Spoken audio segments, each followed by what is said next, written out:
बिस्मिल्लाहिर्रहमानिर्रहीम, अस्सलाम वालेकुम। मिडल ईयर की डिजीजेस के बारे में डिस्कस करते हुए सिलसिले को थोड़ा सा आगे लेके चलते हैं और इसी के बारे में थोड़ा सा ऐड ऑन करते हैं और एक और जरूरी और कॉमन डिजीज के बारे में डिस्कस करते हैं जिसको हम मैस्टाइडाइटिस कहते हैं।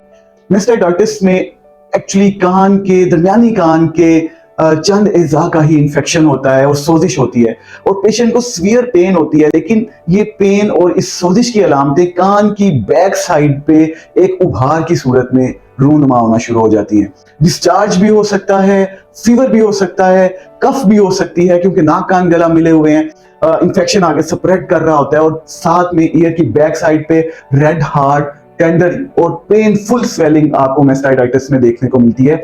ये भी बैक्टीरियल इन्फेक्शन की वजह से है, एलर्जीज की वजह से है, इन्वायरमेंटल पोल्यूशन, डस्ट की वजह से है और इम्यूनिटी के कम होने की वजह से है। इसकी ऑन एंड ऑफ रीजंस वही हैं जो हमने ओटाइटिस मीडिया के लिए डिस्कस किए हैं।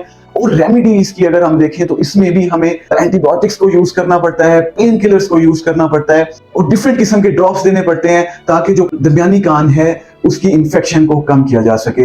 ईयर को प्लग इसमें भी करना है और प्रॉपर बेड रेस्ट करना है, यही इसकी रेमेडी है। और इसी तरह से 5 to 7 डेज में प्रॉपर ट्रीटमेंट के साथ मैस्टाइडाइटिस को फुली क्योर किया जा सकता है। So that was all about mastoiditis. अगले लेक्चर्स में इंशाल्लाह हम इंटरनल ईयर या इनर ईयर के बारे में डिस्कस करेंगे जो कि बहुत ही सेंसिटिव टॉपिक्स हैं, जिसमें वर्टाइगो है, मीनियर्स डिजीज है और डिफरेंट किस्म की वो बीमारियां हैं जिसकी वजह से आपकी समात भी मुतासिर हो सकती है। So stay tune for the inner ear diseases. Thank you very much.